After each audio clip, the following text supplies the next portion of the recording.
Bonjour, bienvenue sur une nouvelle vidéo. Alors, dans la vidéo d'aujourd'hui, on va parler du TD17, colorant et peinture. Donc on a sauté le TP16, vu qu'il demandait des expériences, donc on ne pouvait pas le faire chez vous. Et on passe directement au TD17. Alors ce TD17, il se base sur le chapitre 6, colorant et peinture. Et on commence, comme d'habitude, je vais lire les questions, les expliquer, et après on va discuter de la réponse. Je marquerai des temps de pause si vous voulez faire pause et réfléchir vous-même à la réponse. Donc l'exercice 1, ça va être des questions de cours. Donc là, il n'y aura pas beaucoup d'explications. Définir une matière colorante, un colorant et un pigment. Donc ça, vous le trouverez dans le cours au grand 1, partie 1, enfin c'est le tout début, où je définis les trois termes. Donc la réponse, c'est un simple résumé du cours. Donc la matière colorante, c'est le terme générique, qui va être toute molécule minérale ou organique qui absorbe de manière sélective la lumière visible, ça veut dire donc qu'il va être coloré, parce qu'il absorbe certaines couleurs et pas les autres, donc ça fait que ça colore. Et pour ce qui est des colorants et des pigments, c'est essentiellement tous les deux des matières colorantes, mais le colorant va être soluble dans le milieu qu'il colore, et le pigment insoluble dans le milieu qu'il colore. Voilà, deuxième question, nommer les composants d'une peinture et définir chacun d'entre eux. Donc là, ça va correspondre à la deuxième vidéo sur le chapitre 6 que j'ai fait.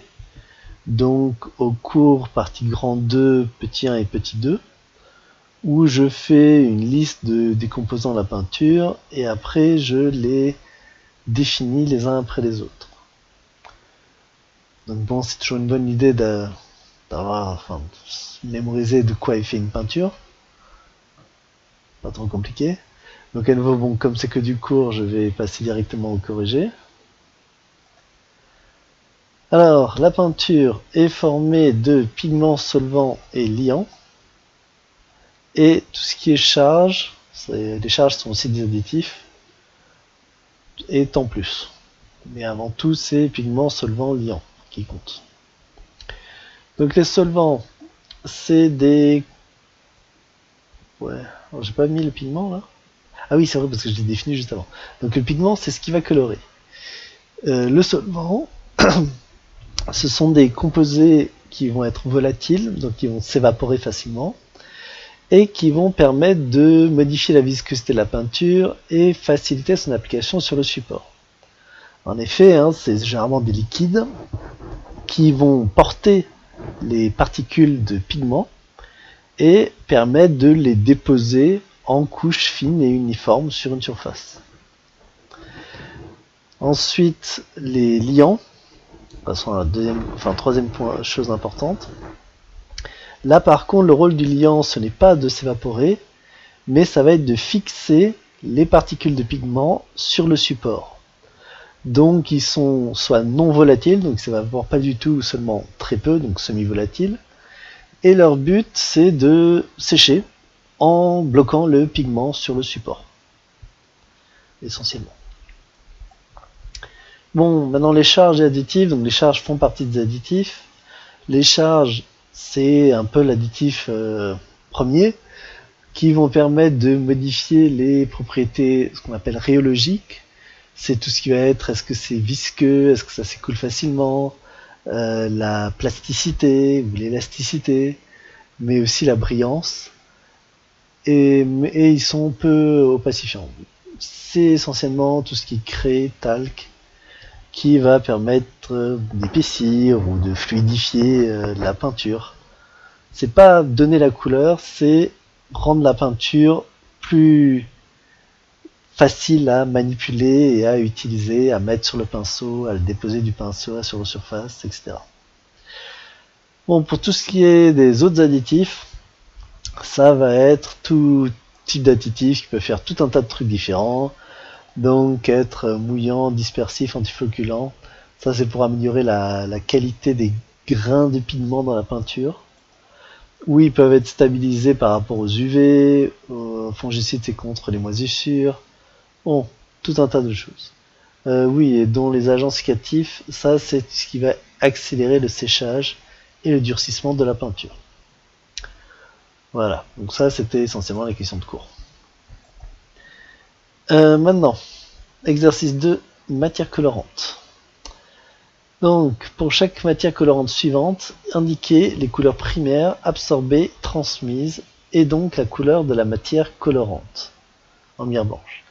Donc là, j'ai mis 4 schémas. Donc oui, je suis désolé, c'est des photos de schémas que j'ai fait en papier, mais j'ai pas de scanner chez moi, donc voilà.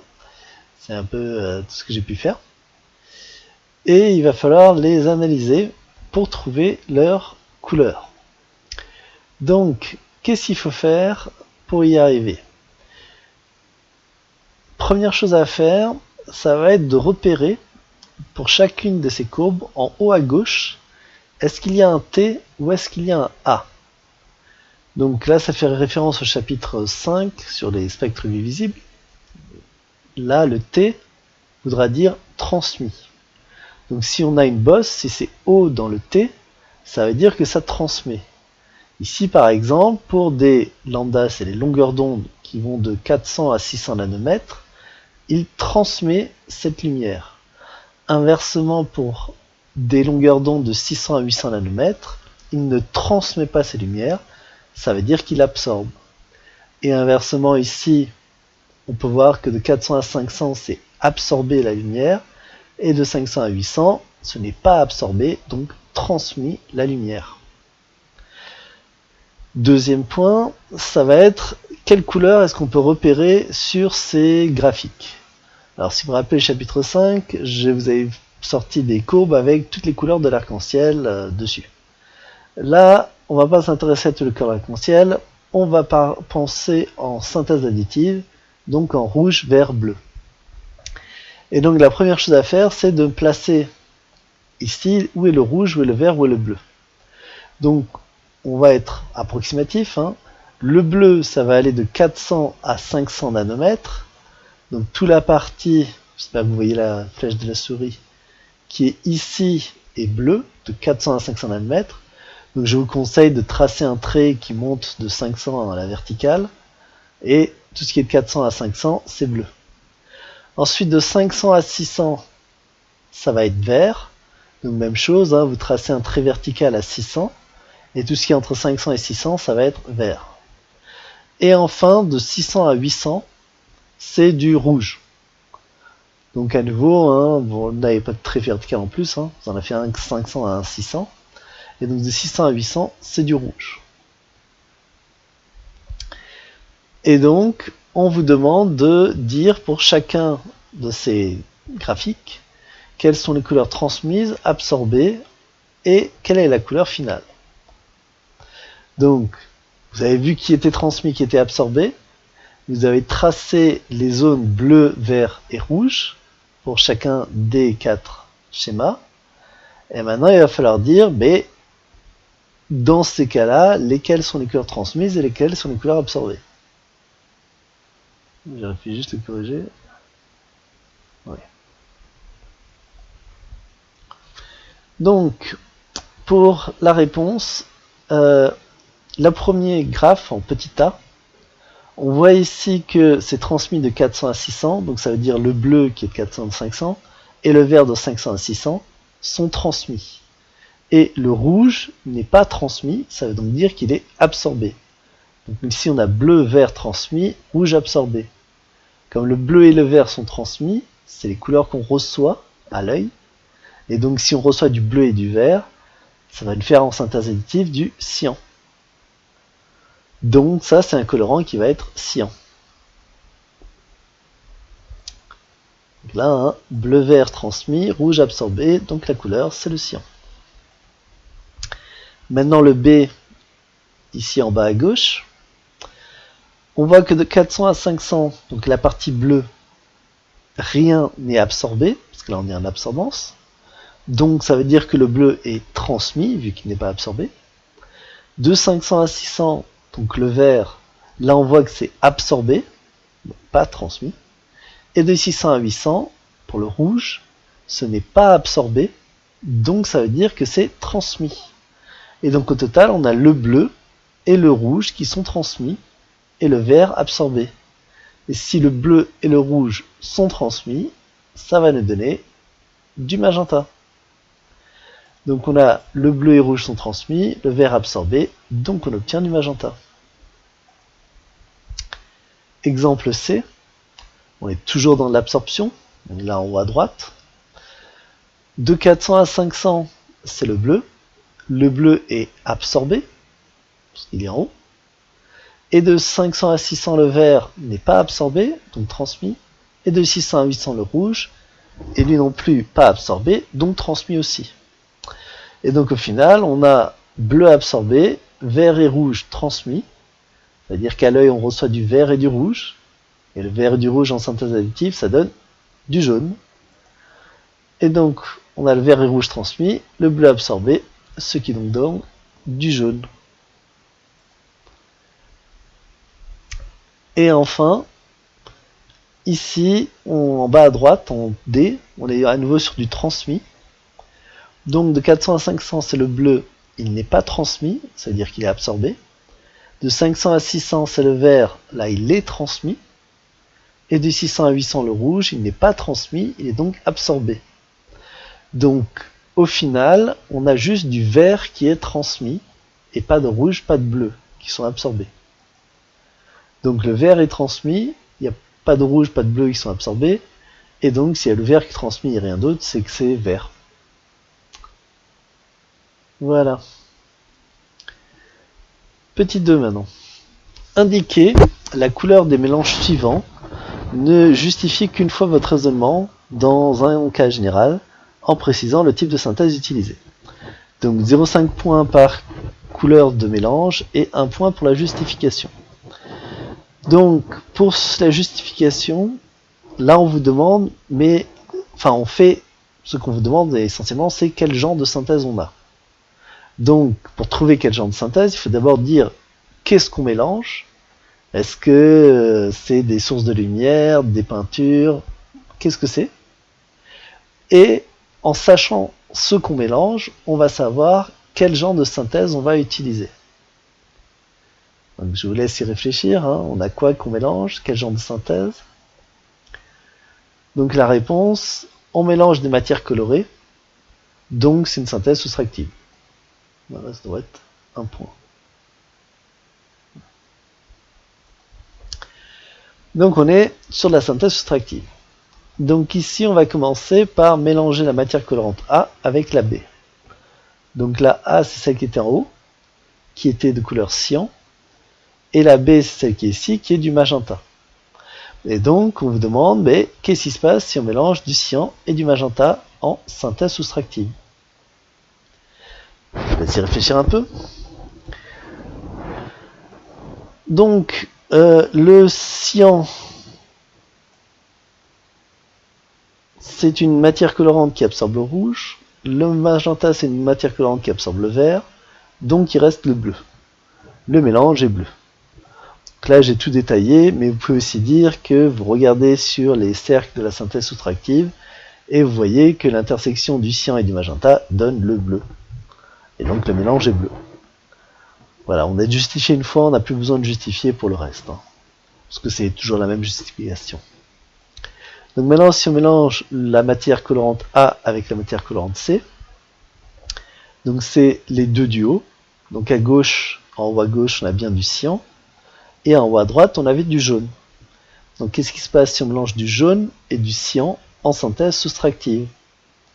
Donc, vous pouvez vous baser sur chapitre 5, quand j'ai remis les cercles chromatiques, hein, si vous ne les avez pas en tête. Mais du cyan et du jaune en synthèse soustractive, eh bien ça va donner du vert. Après on le demande, donc, je vérifie bien, oui voilà, le mélange est vert. Ensuite on fait un mélange de B et D, donc c'est les deux du bas. La B est de couleur magenta, la D est de couleur verte. Si on mélange les deux, le magenta et le vert, quelle couleur est-ce qu'on obtient? On peut regarder l'intersection des cercles chromatiques, ou on peut aussi regarder quelles couleurs sont absorbées et transmises. Par exemple ici, on voit que le B absorbe la même couleur que D transmet. Et donc elle absorbe la seule couleur que D n'absorbe pas, d'une certaine façon. Bon, ou dit autrement, on obtient du noir, parce que le colorant B absorbe le vert, et le colorant D absorbe le rouge et le bleu. Et donc tout a été absorbé, il reste que du noir. Voilà, hein, le C, le mélange est noir. Et enfin, le dernier, qui bon est un peu bancal. Alors, c'est si on mélange le C et le D. Donc le C, je rappelle, est jaune, le D est vert. Donc en synthèse additive, soustractive, pardon, si on mélange du jaune et du vert, et bien si on regarde l'intersection des cercles chromatiques, on va obtenir du vert.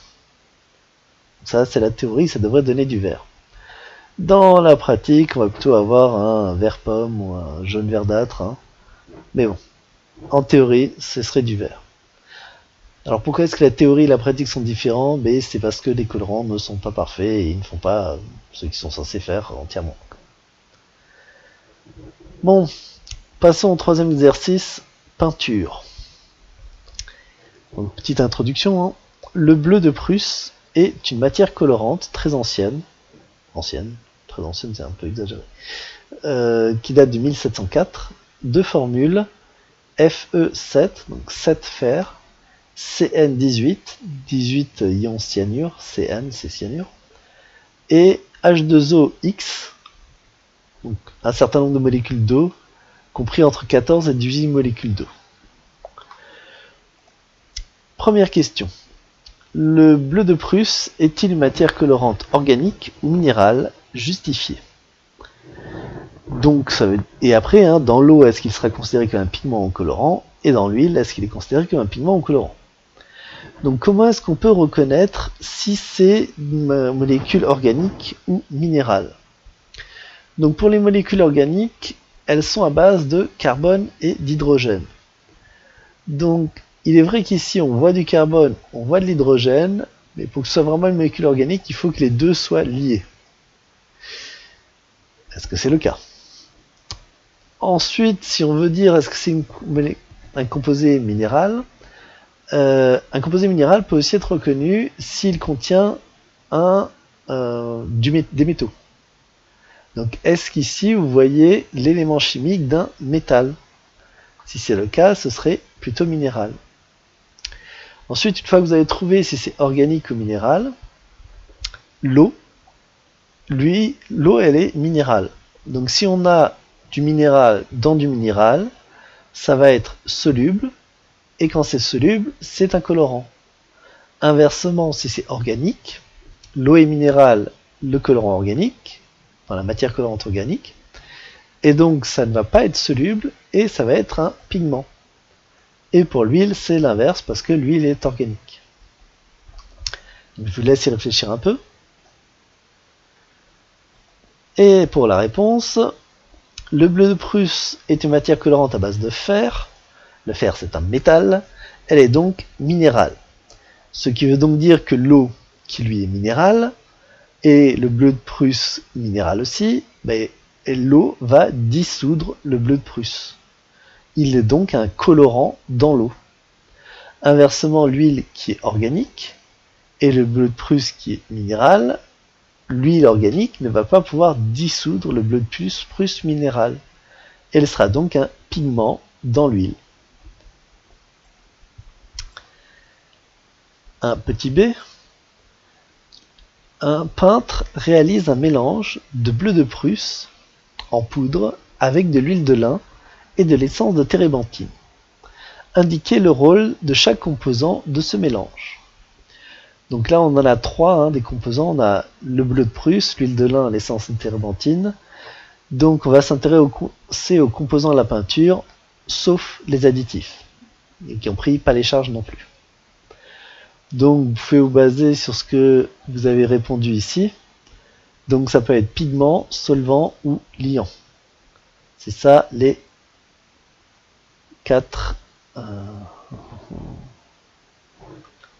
c'est ça les trois composants possibles. Pigment, solvant, liant. Donc parmi eux, le pigment, c'est ce qui va donner la couleur. Donc qu'est-ce qui donne la couleur parmi le bleu de Prusse, l'huile de lin, l'essence de térébenthine?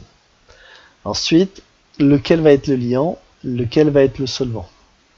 Si vous vous en souvenez pas, j'en ai parlé quand j'ai fait la vidéo avec le chapitre 6.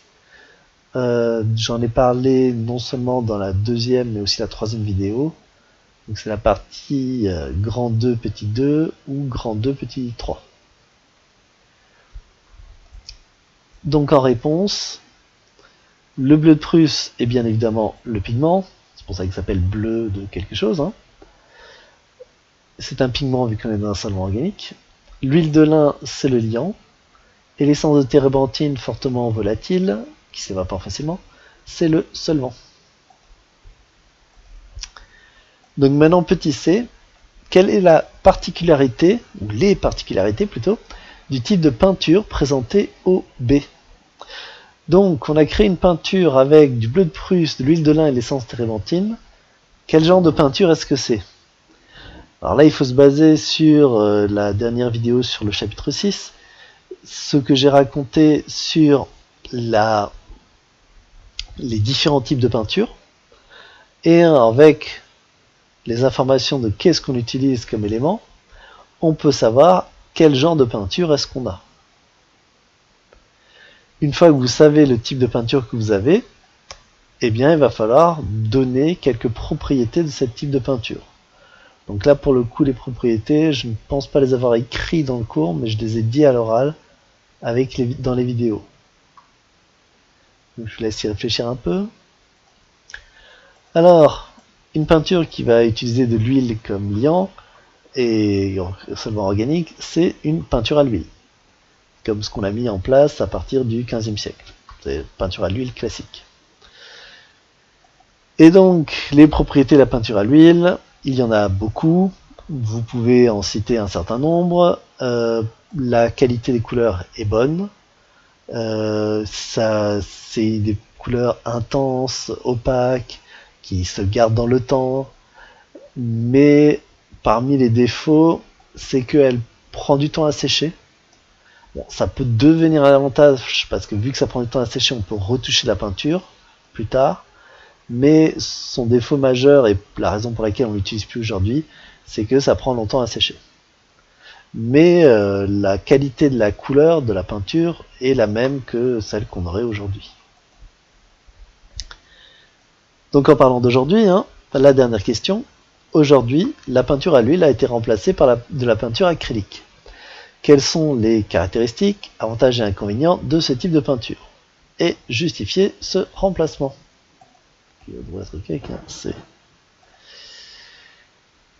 Donc, à nouveau, il faut se baser sur ce qu'on a dit en cours, ou ce que vous avez déjà vu en art, sur la peinture acrylique. Donc c'est la troisième vidéo sur le chapitre 6, le grand 2, petit 3, tout à la fin, où je parle de peinture acrylique ou vinylique, enfin les peintures modernes, à base d'eau. Et donc me dire quels sont les avantages, inconvénients et caractéristiques de cette peinture. Et pourquoi on est passé de l'une à l'autre. Voilà, je vous laisse y réfléchir un peu. Donc la peinture acrylique a des bonnes qualités de couleur, comme la peinture à l'huile essentiellement. Mais ce qui est différent, eh bien, c'est qu'elle sèche beaucoup plus vite. En plus, elle est à base d'eau, donc c'est moins dangereux là-dessus, parce qu'il n'y a pas de produits chimiques qui s'évaporent. Donc l'avantage, c'est qu'elle sèche vite. Enfin, c'est un avantage, ça va pas couler, hein, ça va se fixer beaucoup plus vite. Des avantages, c'est qu'elle ne peut pas être retouchée plus tard. Et essentiellement, la raison pour laquelle on est passé à la peinture acrylique, c'est que bon, déjà c'est à base d'eau, moins polluant, plus ou moins, et aussi ça sèche vite. Donc si vous êtes en train de peindre une toile, c'est peut-être pas primordial que ça sèche vite, mais si vous faites de la peinture en bâtiment, peinture à échelle industrielle, je dirais, c'est absolument primordial que ça sèche le plus vite possible. On n'est pas là pour attendre un siècle pour que ça sèche. Enfin, j'exagère, hein, mais avec une peinture à l'huile, un mois pour sécher, c'est raisonnable. Là, une peinture acrylique, en 5 minutes, c'est fini. Donc, on est passé à la peinture acrylique. Voilà, ce sera tout pour ce TP17, qui est le dernier TD, pardon. Et on se retrouve pour une prochaine vidéo, où je vais dire quelques mots sur le dernier devoir maison. À bientôt.